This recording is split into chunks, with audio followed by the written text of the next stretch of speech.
berarti orang yang sakit itu dosanya dihilangkan oleh Allah. Semakin sakitnya parah, semakin banyak dosa yang diambil. Semakin sakitnya lama, semakin banyak dosa yang diambil. Oleh karena itu, nek wong biyen, Pak, kiai-kiai biyen, nek sakit iku ngomongnya alhamdulillah. Ya, alhamdulillah yuk asam uratku 83. Ya, tahu ngomong ngono, Bu? Nek sakit ya Allah, sakit ya Allah. Alhamdulillah. Ya, alhamdulillah Pak, saya sakit. Sudah berapa lama, Bu? 33 tahun. Umpamane ya, habis dosane mati entek dosane, Pak. Ayo loro wae ta. Ya. Ya tetep gak gelem lho iku ya.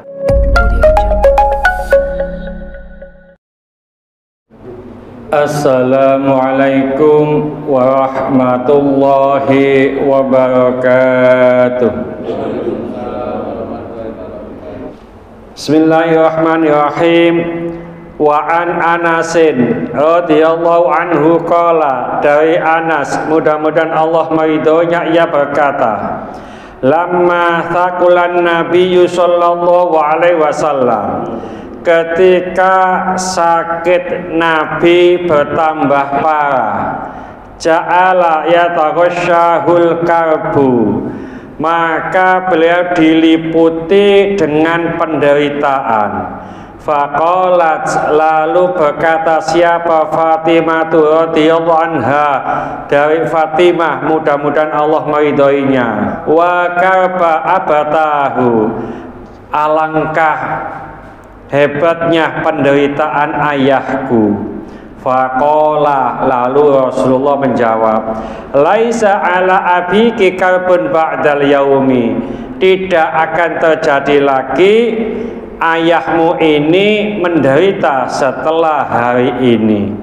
Falamma mata, maka setelah beliau wafat, qalat, lalu Sayyidatina Fatimah ini berkata, ya abatahu, wahai ayahku, ajaba rabbana da'ahu, telah memenuhi panggilan Tuhan, seruan Tuhan. Ya abatahu, wahai abaku, jannatul firdausi ma'wahu, surga firdaus adalah tempat kembalimu. Ya abatahu ila jibrila nan'ahu, wahai ayahku, kepada Jibril aku beritakan kematianmu. Falamma tufina, maka setelah Nabi dikebumikan, qalat, berkata siapa? Fatimah radhiyallahu anha, Fatimah, mudah-mudahan Allah meridhoinya. Ya anasu, hei manusia, atabat anfusukum antahtu ala Rasulillah sallallahu alaihi wasallam at-turaba, apakah engkau berat hati untuk menaburkan debu, menaburkan tanah di makam Rasulullah sallallahu alaihi wasallam? Bukhari, riwayat Bukhari. Ini ada kejadian Rasulullah mau wafat, Pak. Dari Sayyidina Anas, ketika sakit Rasulullah semakin parah, maka Rasulullah itu kelihatan menderita.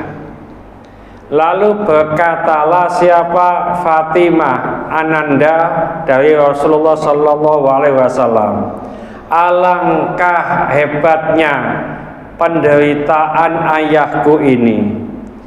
Apa jawab Rasulullah? Setelah hari ini sudah tidak ada penderitaan bagi ayahmu. Rasulullah meninggal. Setelah Rasulullah meninggal, dikebumikan, maka Fatimah ini mengatakan, wahai manusia, wahai para sahabat, wahai masyarakat, tidakkah atau apakah engkau berat hati untuk menaburkan tanah di makam Rasulullah. Ini gak dijelaskan, bingung Pak. Begini maksudnya. Jadi apakah engkau berhati-hati untuk menaburkan tanah di makam Rasulullah? Artinya apa? Relakan Rasulullah itu, bersabarlah. Koyo-koyo gak iso nerimo Pak. Nek Rasulullah meninggal. Ya. Jadi kalau kita termasuk menaburkan tanah, ya, ini merelakan kepergian Rasulullah Shallallahu Alaihi Wasallam. Nah, masyarakat pada saat itu temenung semuanya, koyok-koyoknya nggak bisa menerima tentang wafatnya Rasulullah, tentang Rasulullah telah dikebumikan. Ya, makanya Fatimah ini menganjurkan untuk merelakan dengan apa? Dengan bersabar. Gampangane Fatimah mengatakan, aku wae iso sabar, kok jenengan semuanya nggak bisa sabar. Bapak Ibu sekalian, memang kematian itu pasti kematian itu akan datang. Cuma tanda-tandanya, untuk mati itu banyak apa namanya ya, jalannya ya. Ono sing ketubuk mobil mati, mangan bakso keleleken mangkok mati ya. Jadi banyak cara untuk mati. Nah, umumnya orang itu mati itu karena sakit, umumnya karena sudah sepuh. Nah, ngapunten, kalau orang itu sakit maka harus bersabar Pak. Supaya apa? Supaya dosa-dosa kita itu dihilangkan oleh Allah. Pernah saya ceritakan, kalau ada orang sakit, Allah itu mengirim malaikat, ya, malaikat pertama, ya, umpamane ono Pak Budi, malaikat pertama, ambil rasa enak makannya Pak Budi, diambil Pak, rasa makan enak itu, lambene pahit, opo-opo pahit, ya.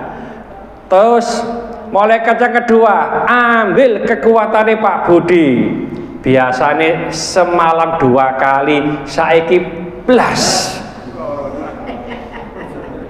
lah ya, sehat tapi blas ya, kong tahun ya kok Pak Budi ini apa ini ya, semalam 2 kali saiki blas, sale bojone nanggone Jakarta ya, umpamane bojone ono, kekuatannya diambil Pak, wis gak iso apa-apa wis ya, melaku kesandang-kesandung wae ya.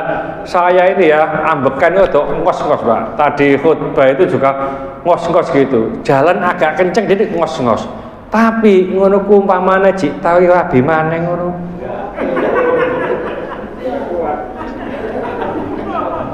Ini Pak Budi itu apa ngono ku? Gelem Pak ya? Gelem ae, masih ngos-ngosan ngene, nek ditawi rabi maneh. Tapi sing nawi bojoku, nek sing nawi wong liya percuma. Ya, aku gak tau ditawi, Pak. Ya, muga-muga ya gak ditawi. Situ wae gak entek kok. Bojoku lawamu lho, gak entek-entek tapangan bendina iku, Pak. Ya. Nah, yang ketiga, malaikat juga ngambil, malaikat ambilin dosa-dosane Pak Budi, diambil. Jadi Pak Budi lara, Pak. Nah, semakin sakit, tapi gak mati, soalnya bojone di Jakarta. Ya, akhirnya sembuh. Nah, pas mau sembuh ini, Allah menyuruh malaikat lagi, malaikat, iku Pak Budi ku coba mangane dadekno enak. Mangan nopo wae enak, mangan sate enak, mangan gulai enak, ya, mangan bakso enak, ya. Nah, semacam itu. Lalu malaikat yang kedua, dikembalikan kekuatan Pak Budi, kekuatannya kuat Pak Usan Pak, mau mangenake kuat sedina sewengi seping telu, cuma gak ono mungsune sih nunggu teko Jakarta musone ya, lihat malam minggu tanggal 1 nanti ya, akhirnya kuat. Setelah itu Allah diam Pak, sing malaikat ketiga itu bingung, tolah toleh. Loh ya Allah, saya ini bagaimana ini, loh apa yang dua sudah dikembalikan, ini loh dosa nih Pak Budi tuh tak cangking terus nopo iki wis bawa anduk laut kono wae. Akhirnya dosa itu tidak dikembalikan, berarti orang yang sakit itu dosanya dihilangkan oleh Allah. Semakin sakitnya parah, semakin banyak dosa yang diambil. Semakin sakitnya lama, semakin banyak dosa yang diambil. Oleh karena itu nek wong biyen Pak, kiai-kiai biyen nek sakit iku ngomongnya alhamdulillah ya, alhamdulillah yuk asam uratku 83 ya, tahu ngomong ngono Bu, nek sakit ya Allah, sakit ya Allah, alhamdulillah ya, alhamdulillah Pak saya sakit sudah berapa lama Bu, 33 tahun umpamane ya, habis dosanya mati entek dosane Pak, ayo loro wae ta ya, ya tetap gak gelem loh itu ya. Nah kalau sakit tapi syaratnya sabar ya, jadi sabar. Rasulullah sakit parah begitu tetap sabar ya. Terus yang lain juga harus sabar. Ada yang lain mungkin ya.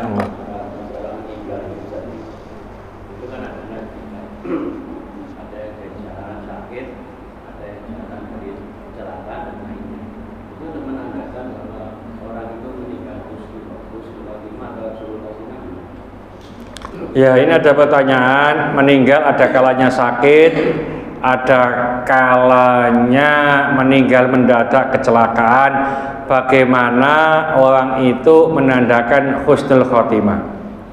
Tidak ada yang tahu, sekali lagi ya, tidak ada yang tahu orang itu husnul khotimah atau tidak, itu pertama.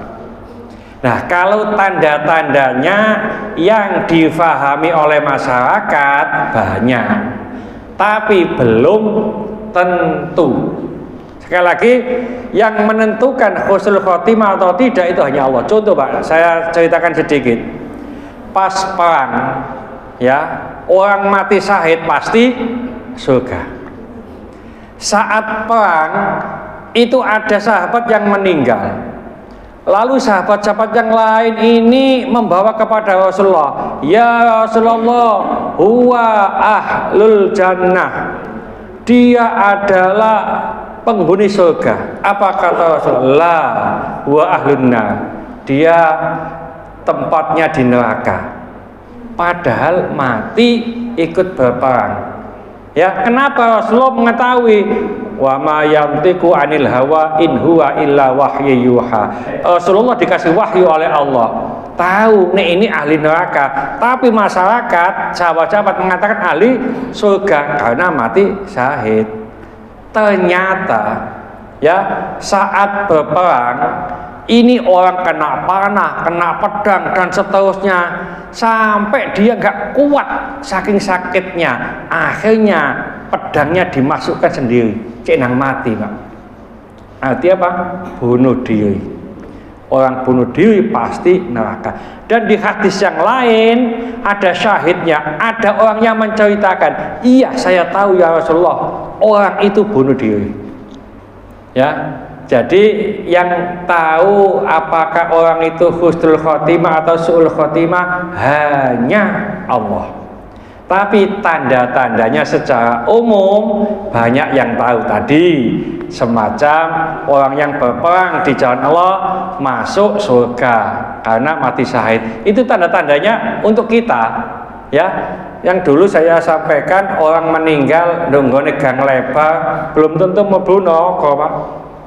Ya, ono orang apa Bayangkara sini RT 38.000. Aduh, kok ada 38.000. Pokoknya ada wong sini umpamanya si fulan nang gang lebar kono, umpamanya waktu itu ono. Nah, begitu itu si koncone duwe eleke. Jawene wong-wong, nang gang lebar. Wah, gak tepak iki. Tak jak mulai wae. Dosa nduk kono ku. Ya wis tak kandhani kok nang gang lebar, kok nang pelacuran. Nah, si fulan ini ndeleki ono, Pak. Nah, tiba di sana tahu ini di Wismas ini di anu apa masuk ya, mau diajak pulang kobongan mati. Kosong ini si fulan ini yang mau ngajak, apakah dia masuk neraka? Lah itu yang secara umum orang itu mengatakan masuk neraka. Wonge kopiah putih tak kopiah ireng. Kopiah apa ini? Kak kopian mana gitu. Ya, jadi belum tentu masuk neraka. Dia itu niatnya mengajak temannya ini untuk kembali ke jalan Allah. Nah, secara agama surga, Pak. Tapi secara masyarakat neraka karena dia matinya di tempat begitu. Jadi tidak bisa, ya, mati sakit atau mati secara mendadak hanya Allah yang tahu, ya, surga atau neraka. Ya, kita hanya apa? Monggo. Para pahlawan revolusi Ya. yang telah memenangkan kita itu kan tidak hanya para yang beragama Ya. saja, ada Nasrani, ada Hindu. Ketika ilmunya itu dibangun oleh aparat Tuhan dengan kemerdekaan itu apakah termasuk di apa itu Syahid. syahid atau ahli surga? Ya. Karena dia non muslim. Ya. Ini yang bertanya mantan tentara. Bekas mantan ya, bekas tentara, marinir. Pangkate kurang titik wae jenderal, kurang titik ae. Kurang titik ku biyo ya. Bertanya begini, jadi pahlawan revolusi waktu kemerdekaan itu kan berperang, mati. Ono sing muslim, ono sing non muslim. Nah, apakah itu masuk surga atau masuk neraka? Begini, pertama yang perlu kita ketahui, orang non muslim ngapunten, segala apa yang diperbuat di dunia ini tidak diakui, tidak ada balasan dari Allah di akhirat. Nyemplungi masjid ya, itu tidak ada pahalanya ya bagi non muslim. Kalau muslim itu ada balasannya di akhirat nanti. Cuma ada kemungkinan balasan di dunia. Ya, contoh yang kemarin itu loh Pak, umpamanya Pak Haji Muiz nyak-nyok ya, itu di akhirat dapat pahala ya. Umpamanya daokeh nyak-nyok di akhirat tidak mendapatkan pahala, di dunia dapat Pak. Wah Pak daokeh gini akeh koncone ya, oleh pujian, tapi di mana? Di dunia ya. Jadi itu nanti kalau non muslim meskipun dia ikut berperang dan seterusnya, ini tidak mendapatkan apa-apa di akhirat ya.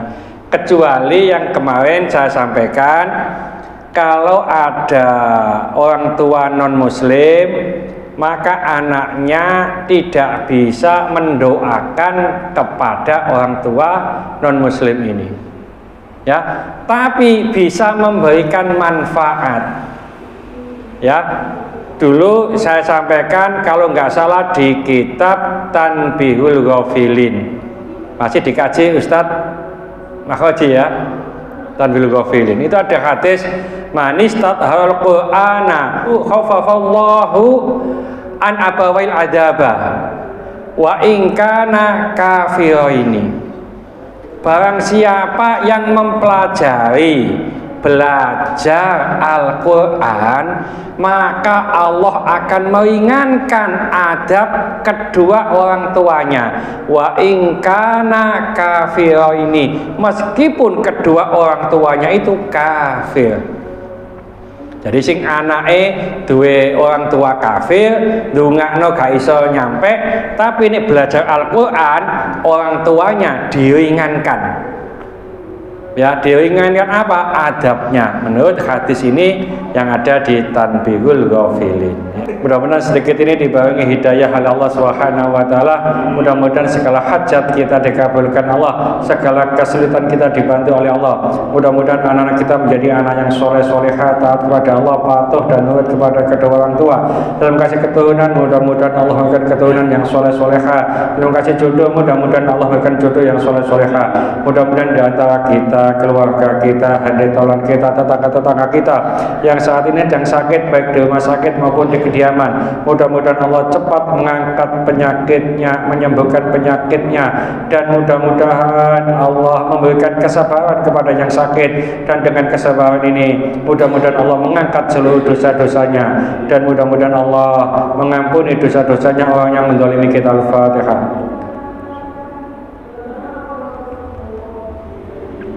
Bismillahirrahmanirrahim. Wal 'asri innal insana fi khusrin illa alladziina aamanu wa 'amilus sholihati wa tawassaw bil haqqi wa tawassaw bis sabr. Subhanaka wa bihamdika asyhadu an la ilaha illa anta astaghfiruka wa atubu ilaik. Assalamualaikum warahmatullahi wabarakatuh. Allahumma sholli ala sayyidina Muhammad.